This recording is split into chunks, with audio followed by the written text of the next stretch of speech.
Hello, how's it going? Today we're going to be chatting about tremolo. It's a really cool volume modulation style effect. And we're also going to be talking about volume shaping, which in my eyes is kind of like the modern take on tremolo. So without further ado, let's get into it.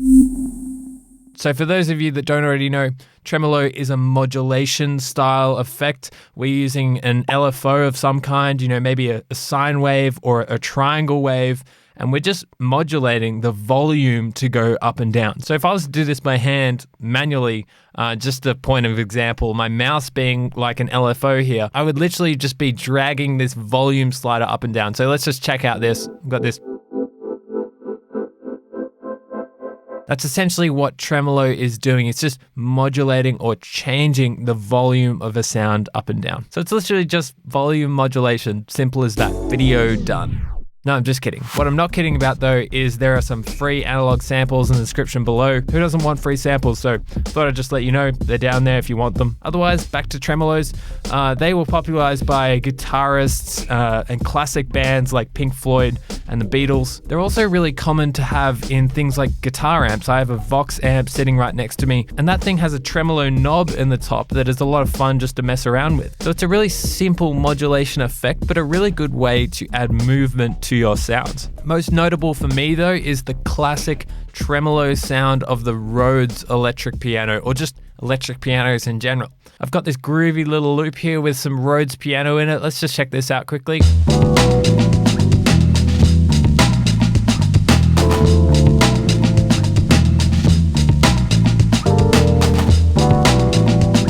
So let's just listen to this piano here. It's got some panning stuff going on, but I want some tremolo, some volume modulation. So in Ableton, we don't actually have a tremolo device specifically, but we have AutoPan, which is essentially the same thing. If I turn this up, it has this diagram which is depicting the volume of the left and right channels separately. So we've got left in blue, we've got right in orange. So it's using an LFO to modulate the volume of the left and right channels separately, which is creating that panning effect. But if we turn this phase knob down to 0, then that's going to be modulating the volume of the left and right channels at the same time, which is the exact same thing as just regular volume modulation. So phase to 0, and this AutoPan just turns into a tremolo device, and now it's just going to be modulating the whole volume of the sound. So you can hear that effect there. So in fact, you don't actually have to do what I just did. There's a tremolo preset under the AutoPan in Ableton already, so we can just pull up that one, and I'm just going to go onto the Hertz value and just mess around with the rate here. So I've just dragged this preset in, and I've just mapped the amount over to this macro over here. And so now we can just pull up this macro and we can have just a little bit more movement in our Rhodes sound. So this is just a classic way of using tremolo for a little bit of extra movement in an electric piano. Let's try and hear the difference of what that's doing.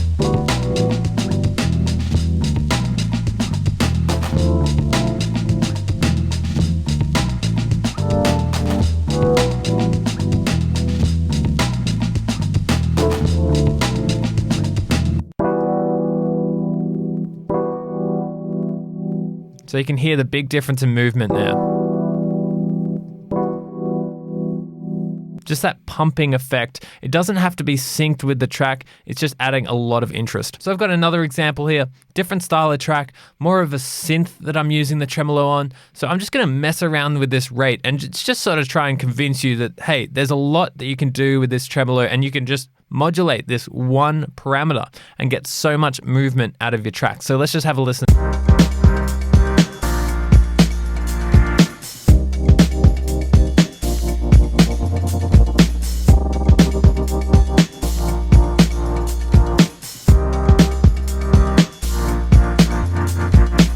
If we compare that to what it was without the tremolo,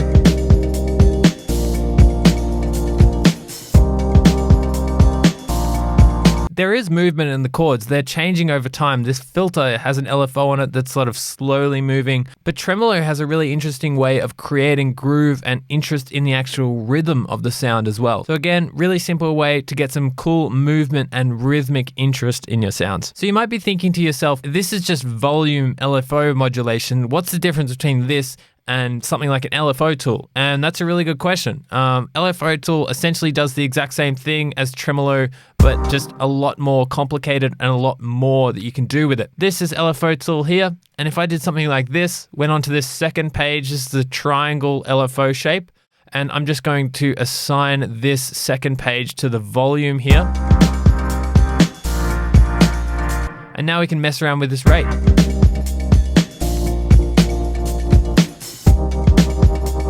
That's essentially doing the exact same thing as a Tremolo device, right? So they're both just modulating volume, but LFO tool gives you so much control over the different ways that you can shape that volume. If you want to dive more into LFO tool, I've got a different video that covers this in depth, so I'll link that at the top in a little card. But in this case, I more or less wanted to emphasize that volume shaping tools are essentially the same thing. So let's mess around with volume shaping and see if we can create some interesting grooves. One device that I've really been enjoying recently is this one called Gatekeeper. So let's check out Gatekeeper.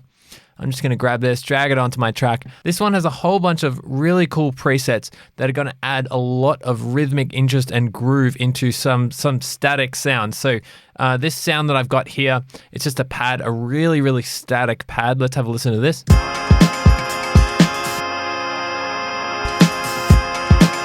Kind of sounds like it's just been frozen. And let's see what we can do with this Gatekeeper device here. So let's just check. Ooh. That already sounds pretty good on just the initial preset. So let's.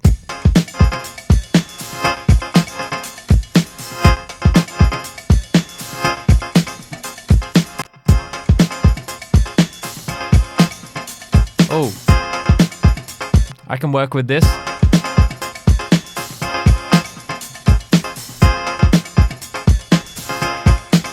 I've just got a delay that I pulled in, and maybe I'm just going to mess around with these settings a little bit, bring the feedback, maybe put it onto ping pong mode.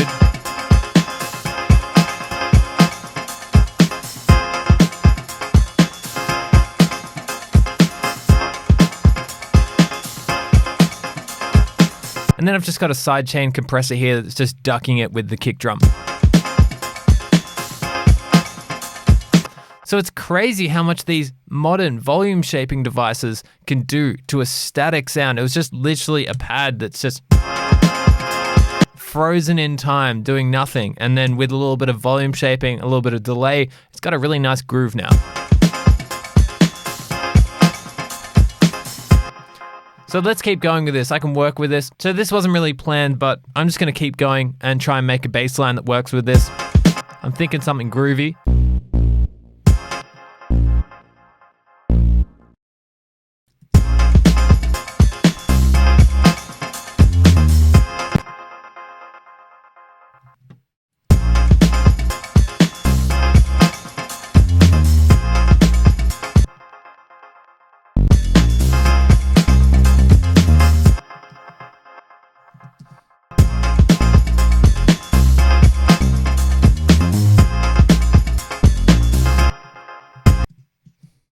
All right, so after a little bit of messing around, I've got this kind of groovy loop going on here. Let's just check this out.